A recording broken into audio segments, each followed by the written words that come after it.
keti iruke nashyizeho amata amenya yabo gusa Yego koma Yesu umwami noneho n'urwagwa namangurutsa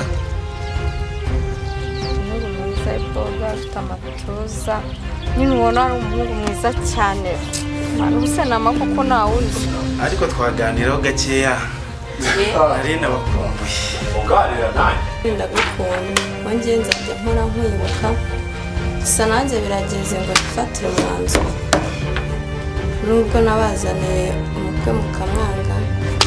ariko birangiye ari we nsanze ndakanwa mungu ibisinodende none byuka tujya mu ndimo tujya kurima nawe ufate umukubuzo kubura nawe urazi kubure hano wowe akira tugende nyaragasa tugende gasakura uyu mugabo none imana yamaye nyagasani